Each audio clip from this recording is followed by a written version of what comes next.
Tere, Tiiu! Tere, Artur! Meeldiv kohtuda. Nüüd juba ma olen vastupidises rollis, sest paar kuud tagasi ma istusin sinu kohal ja mind küsitleti. Ja nüüd on mul võimalus sind küsitleda. No kõigi meie elud on laias joones võib 2 jagada. Enne ja pärast. Alustame siis sellest inglikust esimesest poolest.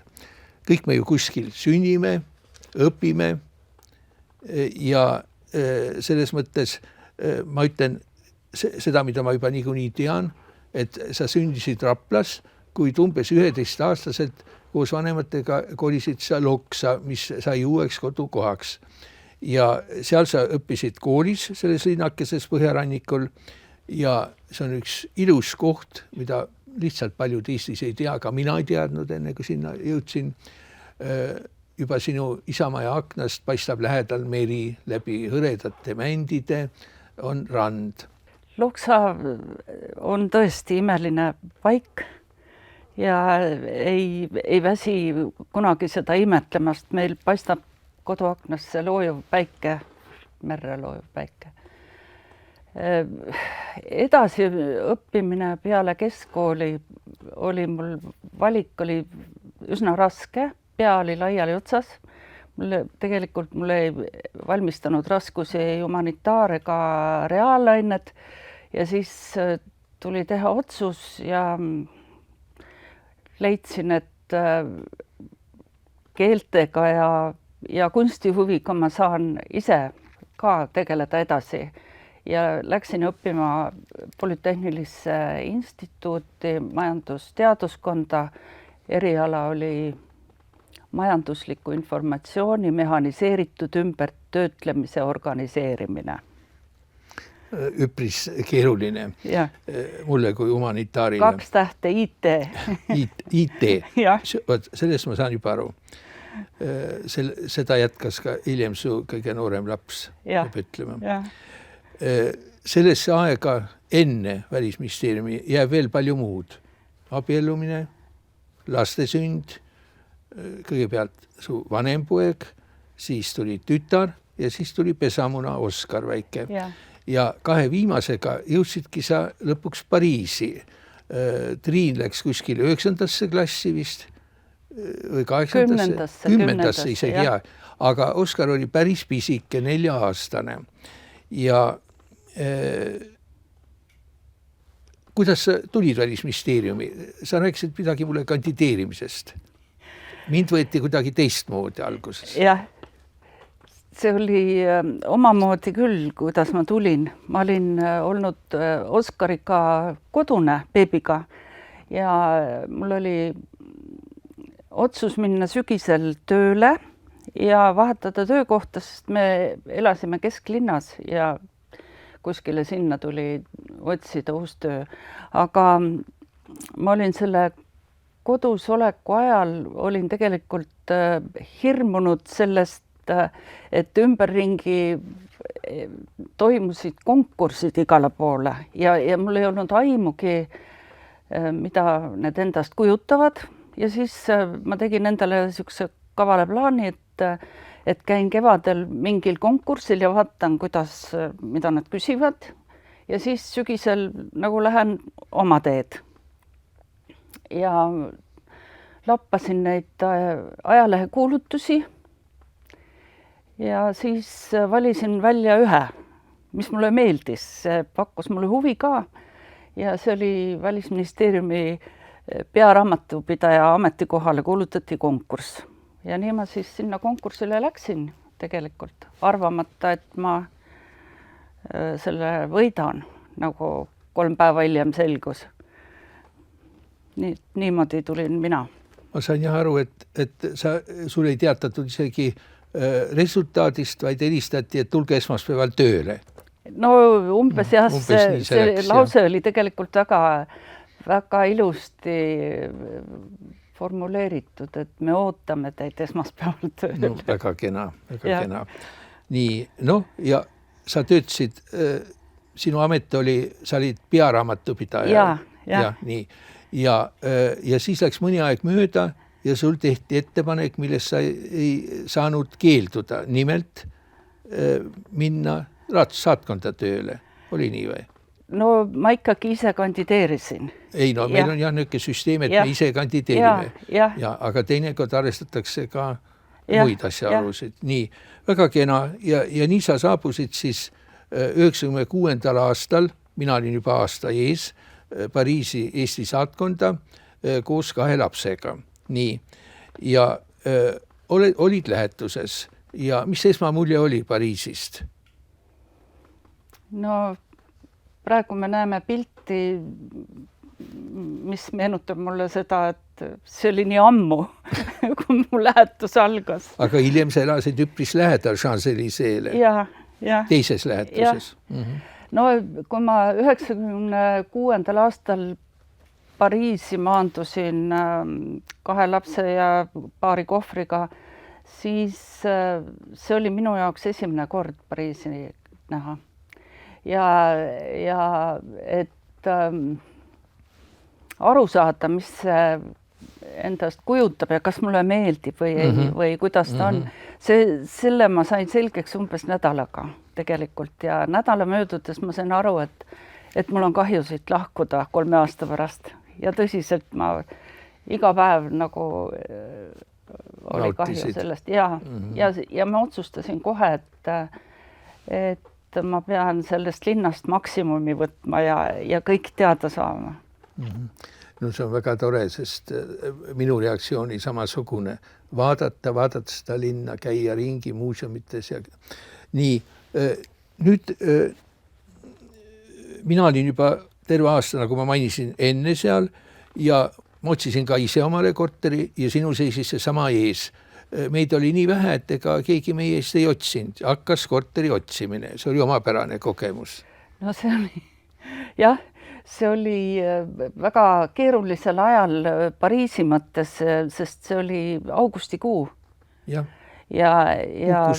puhkust aeg ja siis juhtus ju mitu korda nii, et meil oli kokku lepitud korteri vaatamine ja tegelikult see maakler ei ilmunudki kohale. Lohakus, jah. Aga oli ka teisi juhtumeid, sest ma käisin paar kord kaasa, eks ole. Ja ma mäletan, kuidas täiesti tipp-topp oli, leidsime sobiva korteri ja siis üks väike lisaküsimus, et kellena te töötate Pariisis, oli näha, et me oleme välismaalased. Ja kui ilmnes, et me oleme diplomaadid, siis öeldi ei sobi, diplomaadid ei sobi. Ja me olime üpris jahmunud.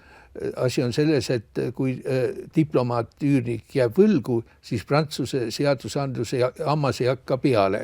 Nad kardavad seda ja see sobiv korter, seal elas enne üks Musta-Afrika esindaja.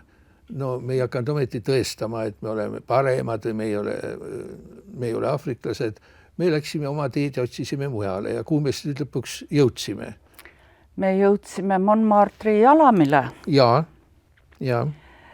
Mis oli selle sama kvartali teises nurgas, kus meie saatkond, nii et vastas nurgas praktiliselt. See oli küllaltki suur tükk ju Pariisi, eks ole. Aga siiski sa hakkasid jala ju sealt käima. Ja see oli üks väga huvitav koht. Clichy pulvari lähedal, Moulin Rouge'i lähedal ja varsti mõne aja pärast mina hakkasin lahkuma, meile tuli uus saadik, Rutt Lausmaa ja sul oli siis ka võimalus näha Élysée paleed seestpoolt, sest Rutt Lausmaa andis üle oma volikirja, sellele järgnes vestlus, pildistamine ja Lausmaast siis paremat kätt seisab välisminister Hubert Védrine ja selline siis on mälestus Élysée lossist. Aga see oli loss, presidendi loss. Nii, aga siis see koht, kus sina hakkasid jalatööl käima, see oli siis Moulin Rouge'i lähedal. Kas sa käisid ka Moulin Rouge'is? Ei jõudnud sinna, ei. No täpselt sama jutt. Mina jõudnud 3 aasta jooksul Eiffeli torni, kuhu iga turist jookseb 3 päeva jooksul esimesel päeval. Ei olnud põhjust. Me ju töötasime seal, me ei olnud turistid, eks ole. Nii. ja minu naabermajas oli kuulus muusikateater Folie Bergère ja kolmas kuulus punkt oli Lido, ülemaailmselt tuntud kõik Lido, Folie Bergère ja Moulin Rouge, kus ma ka ei ole käinud. Me olime seal tööl. Me pidime käima pidevalt ju vastuvõttudel pärast tööaega, õhtul juba. See oli ka töö. Me pidime Eesti lippu näitama, muidu ei oleks meile vastuvõtule keegi tulnud. Ja nii, et päevad läksid päris pikaks. Ja tööd meil jätkus. Nii. Natukene räägi sellest konsulitööst. Minule see oli tundmatu peaaegu ala. Ma teadsin, et viisasid antakse, aga peale selle oli seal ka palju muud veel. No seal oli mitmesuguste dokumentide koostamist ja vormistamist ja päris palju oli nendel aastatel konsulaarabi andmist, sellepärast et turism oli hakanud elavnema ja Pariisi jõudsid siis mitmesuguse taustaga inimesed ja ekskursioonigrupid, kellel tekkisid probleemid, siis oli vaja aidata neid lahendada. Näiteks üks bussitäis rahvast jäi ilma öömajata, sellepärast, et tuli välja, et Eestis nende emaettevõte oli, vist pangaarved olid suletud ja hotelli broneering tühistati. Ja siis kuidagi Eestiga seal rääkides me ikkagi saime need inimesed majutada. Ja samamoodi oli siis, kui ma Pariisi tulin kohe teisel nädalal, tulid 2 aluspesus noormest meile ootasid hommikul saatkonna ukse taga, sellepärast nad olid Eiffeli torni lähedal pargis ööbinud ja neid oli ilmselt uimastatud või ühesõnaga nad olid täiesti paljaks varastatud, magamiskotid ainult olid ja aluspesu. Ja siis me otsisime saatkonna kaastöötajate kaudu, saime nendele riided selga ja kuidagi see oli väga keeruline oli seda rahaküsimust lahendada, aga see sai lahendatud. Ja siis, kui noormehed läksid uksest välja, siis nad arutasid oma vahel, et nüüd lähme Hispaaniasse. Selle asemel, et koju tagasi minna. Ja siis oli mul suht eksootiline sõit oli Casablancasse ühe korra, küll väga kurval põhjusel. Ühe kalalaeva tüürimees oli südame haigusse surnud aga oli väga kiiresti vaja see dokumentide asja ära lahendada, sellepärast et laeval oli tellitud charterlend meeskonna vahetuseks ja siis oli nagu võimalus kadunuke ka selle lennu peale panna. Ja siis ma olin 24 tundi olin Casablancas, käisin siis seal, ajasin matusebürooga asju ja ega siis linna ei olnud aega vaadata. No matusebüroo, kes tegelikult oli mitme dokumendiga hilinenud, tundis ennast veidi nagu süüdi ja tegelikult ma ikkagi kuninga ühe residentsi nägin seal ära varav tagant ja turult käisime läbi ja mere ääres, kus ma nägin, kui riisuti rehaga neid merekarpe söögiks seal, et koju viia. Hiljem oled käinud Marokos? Ei ole, ei ole. Siis on see veel ees sul. Ja. Üks episood oli veel Orly lennujaamaga vist, kus inimesed ei saanud välja. Tähendab, kui oli Kongo kriis, siis Eesti kodanike perekonnad tulid Eestisse tagasi ja nendel puudus Eesti viisa, tähendab perekonnaliikmetel ja siis koostöös Välisministeeriumi konsulaarosakonnaga siis leppisime tegevuskäigu kokku ja ma käisin tegelikult, andsin välja nendele seal lennujaamas viisad. Siis ma mõtlen, mis mul veel meelde tuleb. no üks naljakas seik oli tegelikult, oli see, et ma olin suvel, võtsin viisataotlusi ise vastu, sellepärast, et sekretär oli puhkusel ja korra tuli mootorrattakullar, Kiiver oli käe otsas, tuli jalgpallimeeskonna viisataotlustega. Ja neid oli terve ports ja siis ma neid vastu võttes jagasin nagu oma järgmise töö jaoks ja juba jagasin nagu 2 lehte, sest ühed olid kiirviisad, millega tuli hakata järgmisel päeval tegelema ja teistega oli nagu aega. Ja siis ma neid seal niimoodi lappasin, neid viisataotlusi. Ja mis kiired olid nendele, ma panin kollase postit paberi ja kirjutasin peale homme.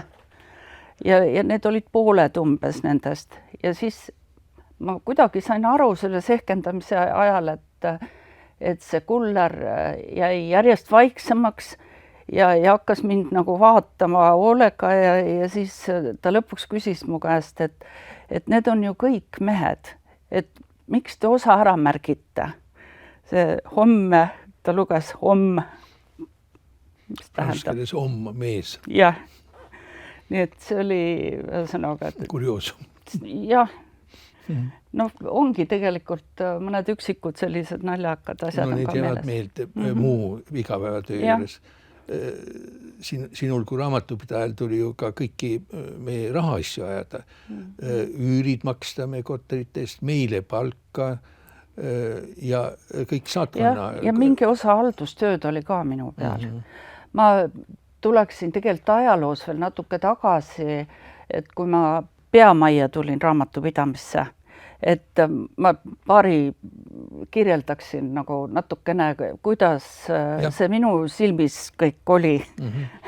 Esiteks see peamaja ei olnud ju üksnes Välisministeeriumile, et seal majas olid veel Taani ja Saksa saatkond ja siis oli veel ühel korrusel oli tolliamet ja kuskil olid veel mingid paar väiksemat asutust. Ja raamatupidamises oli siis sügav sularaha arvestuse aeg. Palgad me saime ju kõik sularahas 2 korda kuus. Ja 2 korda kuus oli mööda trepikoda läks palgasaajate saba, sest see kassaluuk avanes trepikotta. Ja siis, kui ma majja tulin, siis juba oli käivitatud sularahale ülemineku läbirääkimised, sularahalt ülemineku läbirääkimised. Ja pangaga läbirääkimistesse siis lülitusin mina nagu juba mingis poole pealt. Ja see kergendas muidugi kõvasti tööd, sellepärast, et kassapidajagi vabanes teiste ülesannete jaoks. Aga seda praegu on naljakas mõelda, kui meil on pangakaardid igal pool kasutusel, aga siis oli osadel inimestel oli küll mulje, et see nagu kuulub raamatupidamisele, et kui nad ära kaotasid, siis tuldi meie käest uut küsima. Mitte panka. Jah, et seda tuli päris mitu korda, et see oli päris huvitav. Ja siis tuligi alustada mul sellega, et leida automatiseeritud võimalused raamatupidamise korraldamiseks, sellepärast, et raamatupidamine oli nagu alla jäänud sellele välisesinduste plahvatuslikule laienemisele. Et oleks vaja nagu online süsteemis seda asja ajada ja siis kuigi Rahandusministeerium too aeg korraldas Islandi ja Norra riigi raamatupidamiste näidiskursusi päris paaril korral, aga nagu tsentraliseeritult midagi korraldatud, nii et me pidime olema iseseisvad selle asja lahendamisel. Ja siis käisimegi, otsisime, vaatasime teistes ministeeriumides, kuidas seis on ja mida saaks kasutada ja lõpuks maandusime haridusministeeriumi juures ja hakkasime nagu nendega koostööd tegema. Seda süsteemi, mis neil oli kasutama, jah? No mitte päris, aga seda oli vaja kohendada, sest sellist struktuuri, nagu meil on need välisesindused ja et need ei ole nagu päris osakonnad ja ise ühesõnaga oli... See valuutade virvarr ka, eks ole? Jaa. See ju tegi asja keeruliseks. Ja siis oli tegelikult kummaline struktuur oli osakondadel. Raamatupidamine oli üks büroo haldusosakonna koosseisus, nii et pearaamatupidaja allus haldusosakonna juhatajale. See varsti muutus. See muutus hiljem, jah. Ja mingi aeg oli... Tähendab, me ikkagi väga pingeliselt töötasime, pikad päevad ja väga palju nädalavahetusi ka, mis me seal töötasime, sest ühest küljest oli, nagu tööd oli palju, aga teisest küljest oli väga huvitav näha see, kuidas nagu järjest paranes kõik. Aga siis oli ühel hetkel vahetusid meil halduse asekantslerid ja sinna vahele tekkis paarikuune vahe, kui Mati Vaarman tuli. Ja siis vahepeal oli vaja eelarve lõpetada, millega eelmine asekantsler tegeles ja siis ma pidin, lihtsalt ei olnudki kedagi teist, et tuli mul ka oma töö kõrvalt veel see eelarve koostada. Nii et see lühidalt. Jah, aga küllaltki keeruline, kui see ei tegele raamatusega. Kas siis oli, kui sina tulid meil juba Pariisis see Tšeki raamatute süsteem, siis olid frankid Prantsusmaal, mitte euro, see oli veel frankide aeg ja siis Tšeki raamatud olid, eks ole meil. Sellega maksime siis üüri. Nii, see oli nüüd see töine külg ja seda tööd oli küll ja küll. Tihti ka nädalavahetusel, sest meil käisid parlamendiliikmed, Eesti parlamendiliikmed, ministrid tööasjus, aga tahtsid ka linna vaadata ja meil oli tihti just see langes nädalavahetusele. Nii et meil oli, nagu öeldakse, me teadsime juba, et meil oli, kui vaja, siis 7 päeva nädalas tööpäevad. Aga siiski, meil oli piisavalt aega, et hakata ringi vaatama ja muuseumites käima.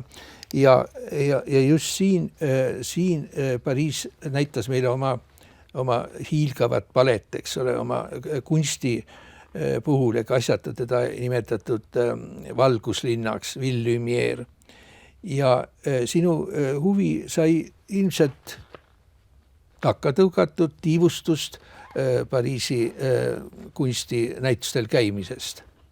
Jah, seda kindlasti. Et Pariisi tulles ma tegelikult ühinesin kohe kiiresti Välisministeeriumi juures tegutseva rahvusvahelise naiste klubiga Bienvenue en France ja sealt ma osalesin 2 grupi töös, mis tegelesid vana Pariisi ja Pariisi vaatamisväärsuste tutvustamisega, jalutuskäikudega linna vahel. Ja siis üks grupp oli niisugune, mis mööda Prantsusmaad tutvustas põllumajandust ja tööstust. Et see avardas mu silmaringi kõvasti ja ma pean sulle ütlema suure tänu, sellepärast, et meie sinuga tegime ju, minu lapsed sabas, me ju tegime nädalavahetustel ju retki, kus sa olid giidiks ja lõpmata võisid jutustada ajaloolisi seiku iga nurga peal ja iga tänavakivi juures. Et see oli väga huvitav. Ma olen ju ajaloolane ja mul oli aega enne sind ka palju ringi käia ja tutvuda linnaga. Aga mis on väga tähtis, sina ise ja sinu lapsed olid ju asjast väga huvitatud. Nii Triin kui väike Oskar, ta ju alles läks lasteaeda, ta jõudis seal vahepeal kooli minna ja ma arvan, et selle kirjandi kirjutas ta, kui sa olid teises lähetuses, kui ta oli 9-aastane, oli niimoodi? Ei, selle kirjandi ta kirjutas Eestis. Me olime juba Pariisist tagasi ja siis korraldas pressiinfo osakond korraldas diplomaatide laste kirjandi. No see oli lõpuks oli nagu võistlus, sest mingid kohad seal tulid, aga ja Oskar võitis oma vanuse rühmas võitis. Ta oli 9-aastane siis, jah? Siis ta oli 9-aastane. Ma lugesin neid memuaare, koolilapse memuaare, ja nad olid väga liigutavad, lapselikud, naiivsed natuke, aga väga siirad. Ja siin ma tahangi ühe väikse lõigu ette lugeda, mul on see tekst siin olemas, et millised on lapse arvates head ja halvad küljed välismaal elates lapsele, eks ole. Ta kirjutab, et head küljed on seal, et seal saab ju kohalikku keelt õppida. No näiteks ma ju käisin Prantsusmaal, seal ma õppisin prantsuse keelt.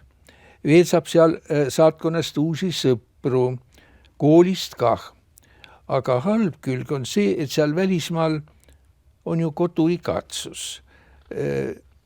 Felix alati miaugub, lemmikas. Mina ka tundsin teda. Felix alati miaugub, kui me sõidame kas auto, kas lennukiga. Kui me lendame Lufthansaga, siis selle logo meenutab mulle nuga ja kahvlit lapsekujutusse. Nii et need mälestused on väga siirad ja ega ta asjata ei saanud esile tõstetud kui omavanuses parim memuaar välismaal toimumisest. Aga pärast järgmine lähetus oli Belgiasse või? Jaa. Nii, no räägi natuke sellest. Belgias oli mul ka liitametikoht. Olin konsul ja majandusametnik. Ja Belgia lähetuse aega jääb Eesti liitumine Euroopa Liidu ja NATO-ga. Nii et seda võib lühidalt öelda. Ja siis peale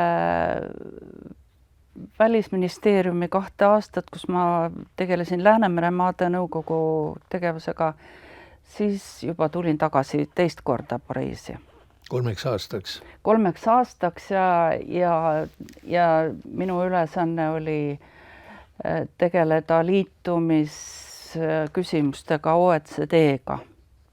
Ja minu lähetuse ajal me liitusimegi, Eesti liitus OECD. See oli siis aastail 07 kuni 10? Jah, jah. Need 3 aastat, jah. See oli jah väga keeruline aeg. Ja mina ei mäletagi täpselt, kus ma ise olin, aga see pole oluline, aga igatahes pärast Pariisi oli sul ettepanek ja Välisministeeriumil oli vajadus Moskvasse saata konsul. Ja sinna sa läksid pärast Pariisi kohe pärast aastast 10, eks ole? Ja. Nii, ja nüüd hakkab pikk Moskva periood sul. Ja. Seal sa olid peaaegu 6 aastat. Moskvas olin 6 aastat ja siis lõppes mu välisteenistus, aga poole aasta pärast kutsuti mind esialgu 8 kuuks Peterburi ja see pikenes peaaegu aastani, 8 kuud olin Peterburis konsul. Ja seal sa ka istunud kogu aeg konsulaarosakonnas. Vahele tulid ju Sotši olümpiamängud, kuhu sind lähetati. See oli Moskva ajal, jah. Ja, Moskva ajal. Ja. Vaat see on ka üks huvitav moment. Jah, Sotši minek oli mulle väga rõõmustav ja tore, sest et ma olin selle kandiga tuttav juba ammust ajast, käisin 70ndate lõpus, olin just nimelt seal Salme külas, sain 2 nädalat puhata. Ja siis mul oli nagu oma ettekujutus, et kuhu ma lähen ja mis seal toimub. Aga tegelikult oli seal nii palju muutusi seoses olümpia ehitustega, et neid Eesti külakesi ma vaevu tundsin ära. Eesti aiake ja Punane lageda, et sealt nüüd kihutavad kiirrongid ja on palju hotelle, niisuguseid väikseid linnakuid. Sotšis oli minu ülesanne oli tagada vajadusel konsulaarabi Eesti kodanikele, kes olümpiamänge külastavad. Õnneks ei olnud mul vaja abi anda nendele, aga mul oli kaasas terve pakk dokumente, mis oli vaja väljastada sealkandis elavatele inimestele ja ma võtsin ka vastu mõned uute dokumentide taotlused, nii et need ülesanded said kõik täidetud. Kaua see komandeering kestis? See oli täpselt olümpiamängude esimesest päevast viimase päevani, nii et tagasi Moskvasse ma veel sõitsin osa Venemaa koondise liikmetega. Samal ajal sa olid Moskvas, mis oli võrreldav ka suure kunstikeskuse Pariisiga, palju näitusi, rikkalikud muuseumid, mida sa külastasid ja sinu kunstihuvi üha süvenes, sa tegelesid ise juba maalimisega ja tasapisi hakkasid ka näitusi korraldama, väiksemaid, siis ka väljaspool. Ja võt nüüd sellest räägime natuke rohkem. Esimene näitus toimus mul Pariisis. Mul ühes prantsuse keele õpikus on tõesti sündinud lugu Pariisi kunstitudengist, kes vedas oma sõpradega kihla, et ühel päeval tema tööd võib imetleda Louvre'is. Ja ta võitis selle kihlveo ja tuli välja, et ta viis hõlma all ühe pisiplastika, viis Louvre'i skulptuuride saali ja see pisike kujuke, mis tal oli, see seisis ühe antiikkuju postamendi peal 2 nädalat enne, kui muuseumi töötajad avastasid. Nimi oli kõrval kõik. Ma olen seda kuulnud. Aga mina tahan öelda, et minu näitus Pariisis ei olnud Louvre'is. Sa ei viinud salaja sinna oma? Ei viinud. Ja selle näituse ma korraldasin oma enda elukorteris koos Pariisis elava eestlannast kunstniku Marika Kasemaaga. Ja see on väga levinud näituse vorm, Apart Expo. Ma ei olnud enne sellest kuulnudki. See on väga levinud. Ja nüüd me näemegi pilti, kus ma olen sellel näitusel koos oma Leedu ja Läti kolleegiga. Et ise kutsusime külalised, ise kujundasime flyeri ja meil käis 2 päeva jooksul käis üle 100 inimese. Nii et pühapäeva õhtuks ma olin päris väsinud. Et see oli nagu esimene näitus ja ega kui ma maalima hakkasin, ma ju muidugi hakkasin maalima ju enda jaoks ja enda pärast. Et mitte iial ma ei mõelnud seda, et ma näitan teistele ja veel näituse korraldan. Aga kuidagi niimoodi läks, et ma leidsin Pariisis kunstiõppimise võimaluse ühes ateljees õhtuti, kus käisid inimesed, seal käis nii tegevkunstnikke, kellel oli ruumipuudust ja kasutasid ateljeepinda ja seal käis linnarahvast igalt elualalt, et see oli väga huvitav. Kas oli kuskil seal Village ühiskandis? Jah, see oli La Motte Piquet kõrval. Ja seal käisid ka noored, kes pidid hakkama katseid tegema kunstiülikooli, nii et väga huvitav oli. Ja sellest arenes muidugi edasi pärast minu maalilaagri teema, sellepärast, et juhendaja perekond restaureeris oma vana suguvõsa mõisa ja seal korraldatakse maalilaagreid suviti niimoodi, et siis oli see Apart Expo mul seal Pariisis ja kui mu juhendaja käis mind vaatamas, siis siin ongi maalilaagrist üks pilt. See on see mõis La Bijoire, jah? La Bijoire, jah. See on Vendées asub. See on teemaakonnas, jah? Jaa.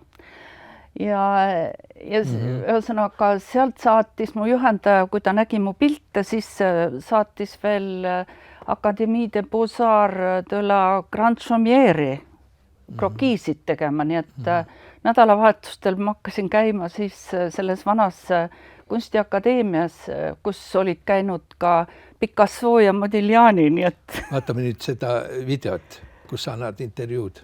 Jaa. La vie de château pendant 5 jours ont posé aujourd'hui leur chevalet dans le parc. Tu dois faire une ombre. Des stages de peinture menés tambour battant par la propriétaire des lieux. J'ai eu envie de monter des stages de peinture à la Bijoire. Il me semble que je suis améliorée bien ici. Diplômée des Beaux-Arts et enseignante en peinture, Catherine de Bretagne aime faire partager ses deux passions, la peinture et la Vendée. Appréciant la gastronomie, la Châtelaine propose également des stages de cuisine avec un chef vendéen. Ma ütlesin seal, et mulle tundub, et ma olen edasi arenenud siin hästi. No seda sa tead kõige paremini, kui mida sa eelistasid, akvarelli või õlimaali? Õli. Mul on nagu õli ja akrüüli ka või? Ja akrüüli ka, jah. Ja mulle tegelikult väga meeldib akvarell, aga see on nii raske. Meil käib grupis üks füüsikaprofessor, kes teeb imelisi akvarelle seal. Mitu kord sa oled käinud seal juba? No korduvalt, jah? Ma arvan, et 4-5 korda vist olen käinud. Viimati möödunud suvel. Septembris vist. Ja ilmselt lähen ka sellel aastal, kui võimalik. Lähme nüüd Moskva ja Peterburi näituste juurde. Neid oli sul seal mitu? Oli mitu, jah. Kui Pariisis mul ei toimunud Louvre'is näitust, siis samamoodi Moskvas ei olnud ei Tretjakovkas ega Puškini nimelises kunstimuuseumis ega Peterburis Ermitaažis, aga need olid ka väga väärikad kohad, kus mul õnnestus oma töid näidata. Tegelikult, kui ma Moskvasse läksin, ma vaatasin, et nii suur linn ja nii hoomamatu, et ilmselt mul jääb see pausile see kunstitöö, aga tegelikult kuidagi juhtus, see on nüüd Tušino näituse avamine, see on näitusesaali direktriss, kes seal minuga vestleb laval. Korralik aktus oli konservatooriumi tudengite kontserdiga ja väga austusväärne. Aga saatkonnas kõigepealt suursaadik Simmu Tiik lubas mul ühte remontimata ruumi kasutada minu hobiks. Ja siis mingil hetkel ma tegin seal oma maja inimestele väikese näituse, et näitasin, mis ma seal teen. Ja sellest kasvas välja näitus saatkonnas ja ka kutse sinna Tušino galeriisse piltide näitamiseks. Ja see Tušino galerii näitus oli galerii juhataja sõnul edukas ja huvipakkuv ja ta pakkus mulle sellist võimalust, et kui ma veel lähetuse lõpuni, siis oli 2 aastat veel aega, jõuan uued tööd, et siis tehakse teine näitus ja nii ka juhtus.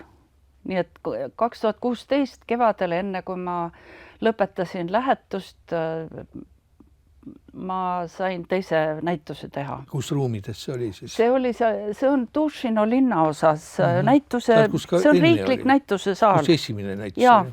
Jah. Siis vahepeal toimusid meil konsulaarpäevad Pariisis või Moskvas ja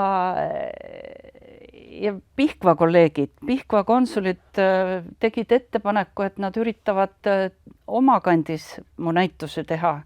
Ja tõesti, aitäh nendele, nad said korraldada näituse Petseri ajaloomuuseumis, see on otse Petseri kloostri vastas.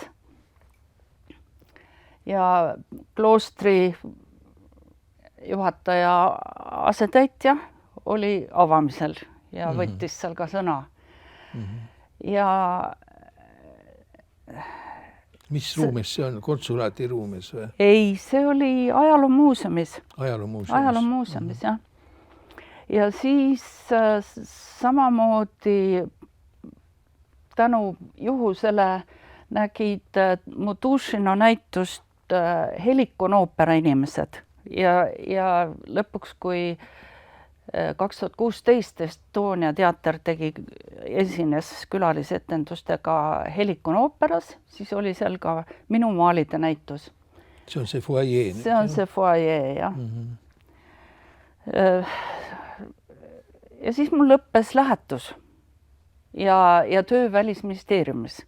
Tulin koju tagasi ja poole aasta pärast sain väga toreda kutse, sain minna appi Peterburi. Ja juba pensionil olles? Jah. Ja esialgu oli see leping meil nagu 2 kuu peale, aga siis juhtus nii, et mõlemad riigid saatsid vastastikku peakonsuleid koju tagasi ja oli töökäsi vaja ja siis ma nõustusin olema. See on Moskva kaitseatašeede abikaasade kohtumine, kui mul oli saatkonnas näitus, et paar pilti on seal näha. See on saatkonnas näitus? See on Moskva saatkonnas, jah. Ja see on veel Tušino. Ei tea, jah. Imelet, on Tušino, jah? See on Tušino, jah. See on väga suur ruum, ma näen, palju pilte. Ja see oli suur saal ja see oli sinu näitus, jah? Jah. Niimoodi ja Peterburis siis olid ka kolleegid olid varmad korraldama mu tööde näitust, mis oli väga armas ja suur tänu neile. Ja seal jälle näituse avamisel oli üks soome-ugri seltsi juht, ingerlane, kes pakkus välja, et ta võib Peterburis ja Kingissepa rajoonis teha näitusi. Ja lõpuks mul Peterburi Sobolevi keskraamatukogus toimus näitus ja Rõbatski rajooni kultuurimajas. See praegune pilt on Rõbatski kultuurimajast. See oli nagu rändnäitus siis? No kokkuvõttes olid jah, pildid olid tema käes ja siis toimusid siin ja seal näitused? Toimusid siin ja seal, jah. Ja see on juba Välisministeeriumis olev näitus. Siis oli mul juba julgust nii palju, et ma tegelikult andsin ise märku pressiosakonnas, et ma tahaks näitust teha. Nii. Julgus oli kasvanud. Ja olin ka seal. See oli tore ülitus. Väga tore. Näeme seal Notre Dame'i seal sinu selja taga tumedal taustal. Ja. See on tore. Aga sul on kodulinnakeses Loksal ka ju näitused? No Loksal jah, juhtus niimoodi, et ma käisin lapselast viimas muusikakooli ja saatmas ja nägin, et seinte peal on kogu aeg üks ja sama terve aasta ja küsisin, kas nad ei tahaks vaheldust ja lõpuks on seal toimunud mul mingi 4 näitust vist ja praegu on ka juba teine aasta, kui permanentne võiks öelda, galerii on sul juba seal. Et lillemaalid on praegu, pastellimaalid on seal. Ma tahan lihtsalt veel mainida, et kui sa olid Peterburis selle lühikese aja jooksul, sa nägid nii palju näitusi uhketes paleedes ja mõnda ma olen näinud lihtsalt meilina või niimoodi lisana, mille sa saatsid. No oligi see, tegelikult see Peterburi tööpakkumine oli mulle nagu, ma oleks nagu meepotti kukkunud, sellepärast et see Peterburi, mul oli juba pikk nimekiri, mida ma seal Peterburis tahan uuesti üle vaadata ja esimest korda vaadata ja teatrietendusi, mida näha. Nii et ma tegelikult käisin ka väga palju seal teatris, nagu Moskvaski. See on tore. No me käisime Pariisis ka ikka vahel teatris. Ja. See oli suur õnn operaas ja Bastille operaas ja see kõik rikastas meid. See kõik oli suurepärane šanss elus meil välisministeeriumis töötada ja me peame lihtsalt olema saatusele tänulikud. No aga kui sa koju saabusid, siis tulid sulle vastu omaksed ja lapsed ja meil on siin vist ka üks tore pilt näha, kuidas lennuväljale tulid sinu Triinu lapsed, sinu lapselapsed, Triinu tütar Laura ja poeg Robert, keda Robiks kodus kutsutakse. See oli jah. Ja Robertil on käes see toonekurg vist, jah? Jah, Alsassi toonekurg. Alsassi toonekurg. Paistis, et see on maalitud tal rinnale, aga see on tema lemmik mänguasi, mille ta võttis lennuväljale kaasa.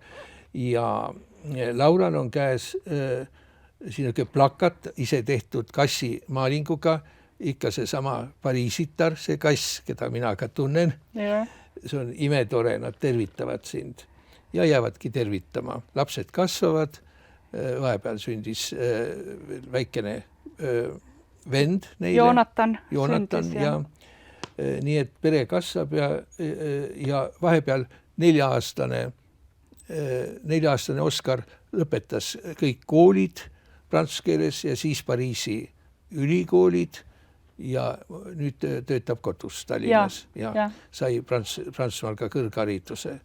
Nii et tänu sinule on ka lapsed edasi jõudnud ja seepärast mul on hea meel.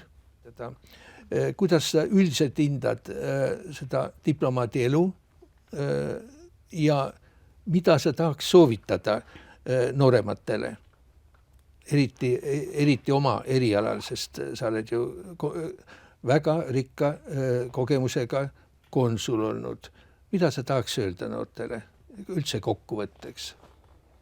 Kõigepealt ma tahaksin öelda, et töö välisministeeriumis on mind ennast väga palju rikastanud ja mu maailmapilti avardanud. Ja ükskõik, kus postil ma töötasin, mulle väga meeldis igal pool. Mida nüüd soovida? Jääda iseendaks ja teha ausalt tööd ja see töö pakub väga palju rõõmu. Aga mis on keeruline selle töö juures? No keerulised on mingid praktilised asjad tegelikult, sellepärast, et ma mäletan, kui ma esimesse lähetusse läksin, siis ma püüdsin väga vähe asju kaasa võtta, et mitte koormata ja lõpuks ma tassisin pool raamatukogu niimoodi iga puhkusel käiguga tassisin kaasa, sest tundus, et raamatud on sellised asjad, mõned, mis sul peavad juures olema, isegi kui sa ei loe neid. Et mingi selline korraldamine ja siis aga kerge on selle korraldamise juures see, et sa tead, kus su asjad kõik asuvad, sellepärast, et kolimine siia ja sinna ja nende asjade tõstmine ja ärapanemine, et see on tüütu küll, aga tegelikult korrastab su kodust elu jälle kuidagi. No keeruline muidugi on alguses tegelikult harjuda kohalike kommetega või eluviisiga, sellepärast, et lugeda ajalehti ja ära tunda, kuidas see ajaleht on organiseeritud juba paberil, et kus sa midagi leida võid. televisioonisaated, sellepärast ma läksin Brüsselisse hollandi keelt õppima kohalikku rahvaülikooli, et mind häiris see, et ma nendest hollandikeelsetest telesaadetest ja vahest ka linna peal olevatest siltidest ei saanud aru. Aga kokkuvõtteks üldse diplomaadiks olemine, mida see nõuab? Ta ikkagi nõuab pidevat edasiarendamist, enda edasiarendamist ja õppimist ja huvi. Huvi võib-olla ongi kõige suurem, olulisem. Huvi üldse? Huvi kõige ümbritseva vastu ja selle töö vastu ja huvi maailma vastu, jah. Oskus suhelda inimestega. Jah. Need on need põhijooned, ma olen sinuga täiesti nõus. Nii et sellise kogemuse me oleme kõik saanud veidi erinevalt, sest töö on meil erinev olnud, aga kokkuvõttes see on tohutult rikastanud meid kui inimesi. Jah. Oled nõus? Olen nõus ja ma olen tõesti saatusele tänulik, et mul on õnnestunud seda teed käia. Väga tore. Aitäh sulle selle vestluse eest. Aitäh küsimast.